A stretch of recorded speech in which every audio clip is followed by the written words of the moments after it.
हो तो बाहर ही नहीं निकले।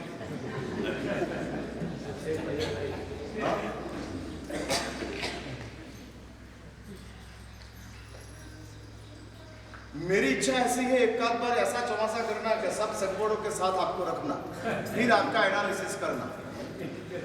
हाँ, 3 टाइम खाने की व्यवस्था, गार्डन में घूमने की सगवड़, धर्म सब ऑप्शनल कर देना और बाकी की सब सगवड़ दे देना। पूजा करनी हो तो करो, नहीं तो मत करो, लेकिन वॉकिंग के लिए व्यवस्था है। भक्तामर में आना हो तो आओ, नहीं तो मत आओ, लेकिन आपके लिए सुबह के समय में जो कुछ भी समाचार आते हैं उसके लिए टीवी की व्यवस्था है। और ऐसी सब फैसिलिटियों के बीच में एक चौमासा कराना, फिर मुझे देखना है कि वेयर आर यू, आप कहां, हाँ आप कहां। खुला रोड के ऊपर 180 की स्पीड में गाड़ी चलाना और एक्सीडेंट न होना वो आसान है, लेकिन भीड़ के बीच में गाड़ी चलाकर एक्सीडेंट नहीं करना वो तो स्किल है। हाँ, वो स्किल है। अभी उसको जाने दो यार, वो करेगा जो करता है वो।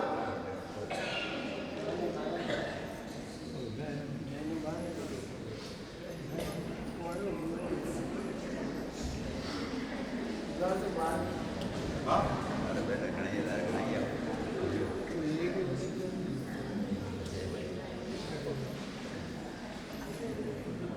अभी देखो बोलने की फैसिलिटी मिले चालू हो गए। अभी इंस्टेंट मैं बोलता था तब तक फैसिलिटी नहीं थी, इसलिए आप मौन थे, लेकिन जैसे मैंने बोलना बंद कर दिया और फैसिलिटी मिल गई, चालू हो गई। बस अभी ज्यादा टाइम नहीं है, 5 मिनट है, और वो 5 मिनट ज्यादा तकलीफ नहीं देगा। अभी आप बैठ जाओ।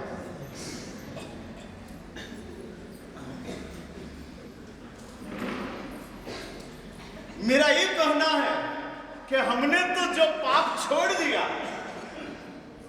वो छोड़ना था, इसलिए नहीं छोड़ा, अपने आप छूट गया। हाँ, अपने आप छूट गया।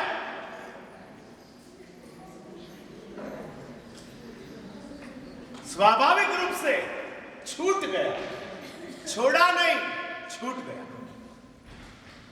छोड़ना तो वो है कि सगवड़ मिल गई है, अनुकूलता मिल गई है, और स्थूलभद्र का रूपकोशा पीछे पड़ी। मुनि स्थूलभद्र बनकर स्थूलभद्र रूपकोशा के रूप और रूपकोशा को स्थूलभद्र ने कहा है, रूपकोशा 4 महीने तक मैं तेरे साथ रहने वाला हूं। तू जो खाना देगी वो मैं खाऊंगा, तू जो दिखाएगी वो मैं देखूंगा, तू जो सुनाएगी वो मैं सुनूंगा। सब कुछ तेरा अधिकार से चलेगा, सब कुछ। और सब कुछ चलने के बाद भी यदि तू मुझे हरा सकती है तो मैं मानूंगा कि मैं हार गया। सब सगवड़ है, सब। कल्पसूत्र में विनय विजय जी महाराज 8वां नंबर के प्रवचन में स्थूलभद्र के लिए बताते हैं, काम विजेता स्थूलभद्र। 84-84 तक स्थूलभद्र का नाम जिन शासन के गगन में अमर रहने वाला। 84-84 मीन्स कितना समय? 840 कोड़ा कोड़ी सागरों बम।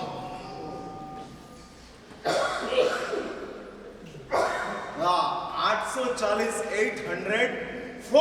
कोड़ा कोड़ी सागरों बम तक मैंने असंख्य साल तक स्थूलभद्र जिन शासन के गगन में, हाँ जिन शासन के गगन में अमर रह जाएंगे, क्योंकि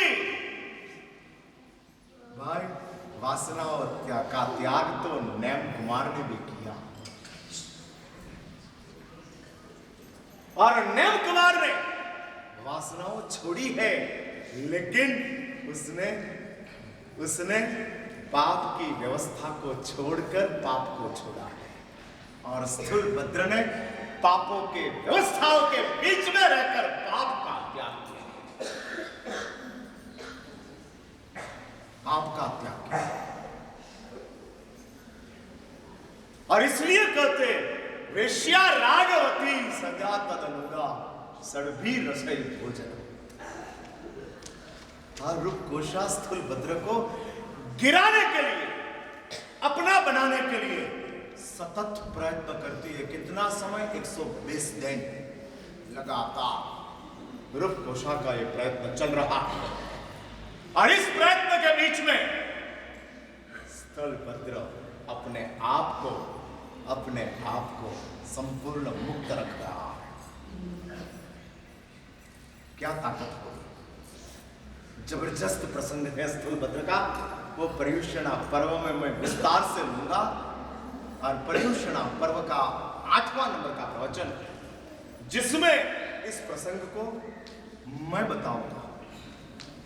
और इस प्रसंग के द्वारा स्थूलभद्र क्या है, कितना जबरदस्त सामर्थ्य स्थूलभद्र के पास आया है। और इसलिए मैं कहता हूं, स्थूलभद्र को पाप का डर था, वेश्या का मोह नहीं था।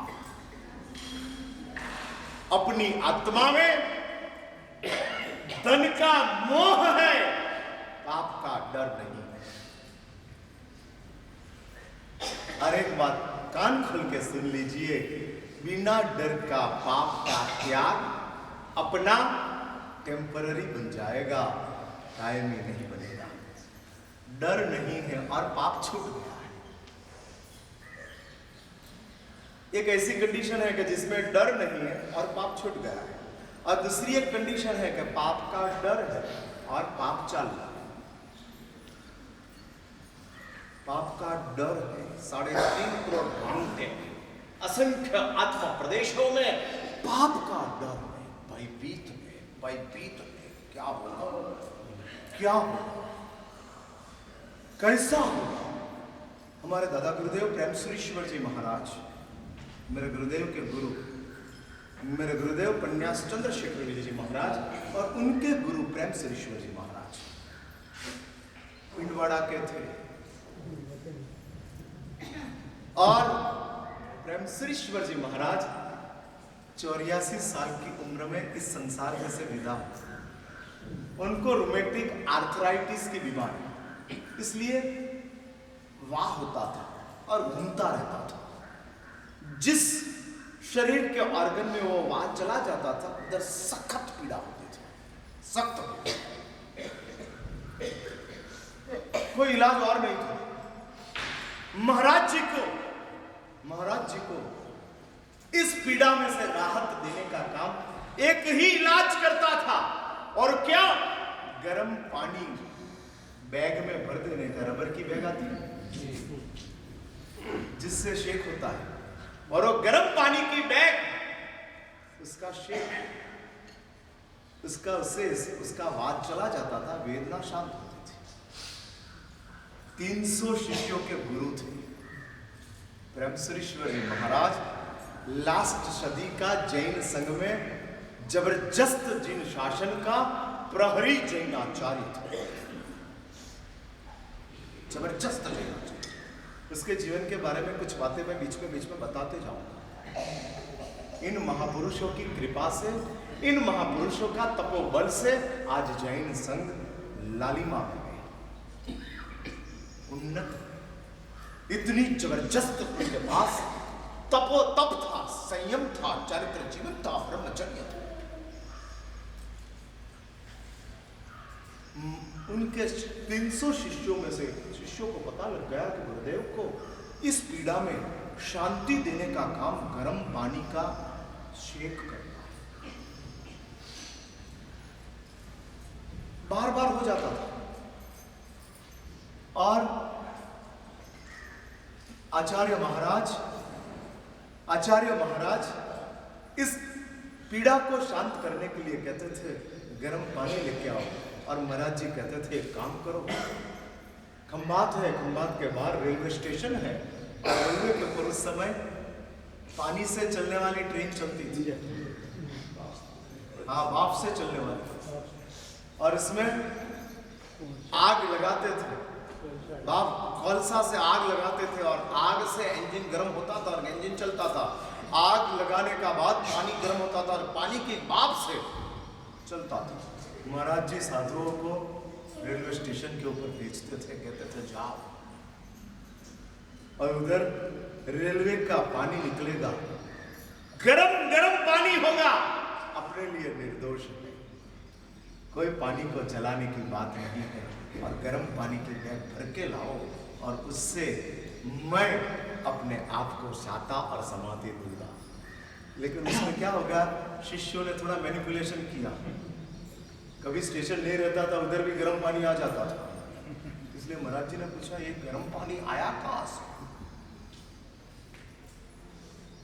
अब सच तो बोलना ही पड़ता है, और कहते थे गुरुदेव आपकी शाखा के लिए हमने पानी गर्म करवाया, और महाराज जी खड़े हो जाते थे, आंखों में से आंसू आते थे। मेरे लिए, मेरे नश्वर शरीर के लिए असंख्य जीवों को तुमने जलाया,